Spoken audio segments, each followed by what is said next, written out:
Shri Ram. Welcome back to my channel. तो आज मैं आपको सुनाऊंगी एक न्यू स्टोरी जिसमें मैं आपको ये सुनाऊंगी कि शिव जी अपने डिवोटीज के लिए, अपने भक्तों के लिए किस हद तक जा सकते हैं। तो चलो शुरू करते हैं। तो एक कपल था, मृकंडू और मरुद्वती। वो दोनों शिव जी से प्रेयर करते थे एक बेबी के लिए। तो शिव जी उनकी प्रेयर से प्रसन्न हो गए। तो वो उनके पास गए और उन्होंने शिव जी ने उन दोनों को कहा कि देखो, आपके पास 2 ऑप्शंस है कि या तो आपको एक बेबी मिलेगा जो दीर्घायु होएगा, जो बहुत सालों तक जीवित रहेगा, पर वो नालायक होगा, वाइज नहीं होएगा, या तो एक बेबी मिलेगा जो 16 इयर्स तक जीवित रहेगा पर वो बहुत वाइज होएगा, इंटेलिजेंट होएगा। तो मृकंडू और मरुद्वती सोचने लगते हैं। वो सोचते हैं कि अगर हमने दीर्घायु वाली ऑप्शन चुनी तो फिर हमारा तो जीवन बहुत अच्छा होएगा, पर हमारे बच्चे का नहीं होएगा, क्योंकि वो तो वाइज नहीं होएगा ना, उसको तो प्रॉब्लम्स होंगी। इसीलिए वो कहते हैं कि हम चूज करते हैं 16 इयर्स जो जीवित रहे और वो वाइज होए।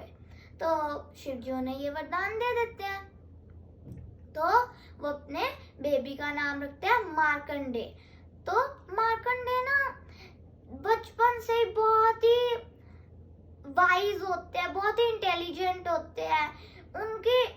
उन्होंने सारे वेदा शास्त्र पढ़े होते हैं, उनके ऑन टिप्स होते हैं। वो इतने वाइज होते हैं कि बचपन से ही स्कॉलर्स उनके साथ डिबेट करने आते हैं, और वो जब जाते थे तब वो इतनी नई चीजें सीख के आते थे। वो इतने वाइज थे। वो अपना हर बर्थडे ना बहुत सेलिब्रेट करते थे, मतलब यज्ञ करते थे, सेलिब्रेट करते थे। तो जब उनका 16th बर्थडे आया तो जब वो उठे ना, तो उन्हें मंत्रास की आवाज आई, ना तो उन्हें कोई खुशबू आई। वो सोचने लग पड़े क्या हुआ है। तो वो देखते हैं तो वो किसी क्रिमिनेशन की ना तैयारियां हो रही होती है। तो वो अपने पापा से पूछते हैं कि पापा किसकी डेथ हुई है। तो वो कहते हैं कि देखो, हमने शिव जी से वरदान लिया था कि आप 16 इयर्स तक जीवित रहोगे। तो आज वो 16 इयर्स खत्म हो गए, तो ये क्रिमिनेशन आपके लिए ही है।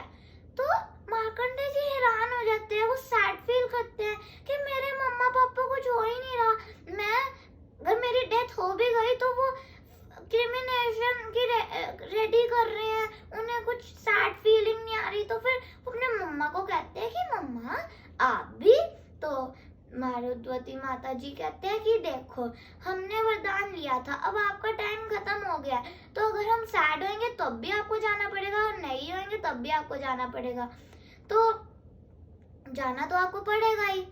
तो मार्कंडेय जी कहते हैं कि नहीं, मैं शिव जी से प्रेयर करूंगा, और जैसे सूर्य देवता जी कभी डरते नहीं और अपना काम करते हैं, वैसे मैं भी करूंगा। यामा जी ऐसे कहते हैं, मैं भी उनका बेटा हूँ, मैं भी ऐसे ही करूंगा। तो फिर शिव जी कहते हैं कि देखो, आप पछताओगे, मेरी बात सुन लो। तो वो नहीं मानते। उनके कान के पर्दे फट रहे होते हैं, क्योंकि डमरू की जो आवाज होती है वो ज्यादा बढ़ रही होती है। शिव जी गुस्से में आ रहे होते हैं, और फिर शिव जी डेथ के गॉड को ही मार देते हैं। पूरा ब्रह्मांड हैरान होता है कि उन शिव जी ने गॉड ऑफ डेथ को ही मार दिया, यामा को ही मार दिया। तो सारे कहते हैं कि शिव जी देखो, पहले आपने दक्षा जी को मारा, अब आप यामा जी को मार रहे हो। तो ऐसा तो नहीं होता ना, वो कितने इम्पोर्टेंट थे, वो गॉड ऑफ डेथ हैं, तो उन्हें तो जीवित करना ही पड़ेगा। तो शिव जी कहते हैं देखो, मैं उन्हें जीवित कर दूंगा एक शर्त पे। आप मार्कंडेय को जीवित करो, मैं यामा जी को जीवित करता हूँ। तो सारे गॉड्स मान जाते हैं कि ठीक है, हम मार्कंडेय को जीवित करते हैं, आप यामाजी को जीवित कर देना। तो सारे गॉड्स जैसे मार्कंडेय की आंखें खुलती हैं, उनकी आईज ओपन होती हैं, वैसे शिव जी अपना प्रॉमिस पूरा कर देता है, वो यामाजी को जीवित कर देता है। तो सारे गॉड्स कहते हैं कि आज आपने वो चीज करी जो किसी ने नहीं करी। आपने अपने डिवोटी के लिए सारे रूल्स आपने सारे रूल्स ब्रेक कर दिए उनकी डिवोशन देखकर। तो आपका नाम होएगा आज से कलंतक। कलंतक का मतलब जिसने डेथ पे ही विजय पाली, जिसने आज यूनिवर्स को ये दिखा दिया कि अपनी डिवोशन से हम कुछ भी कर सकते हैं।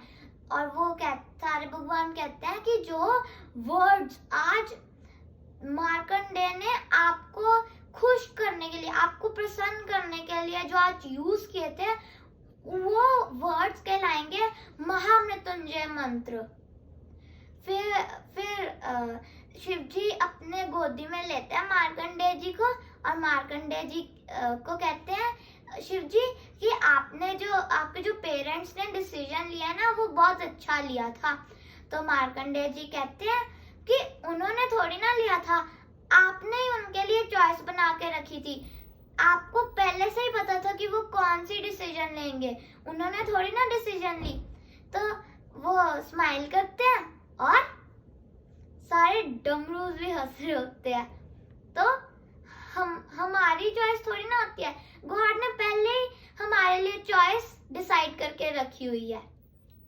तो अगर आपको ये स्टोरी अच्छी लगी, then do like, subscribe and share. जय श्री राम।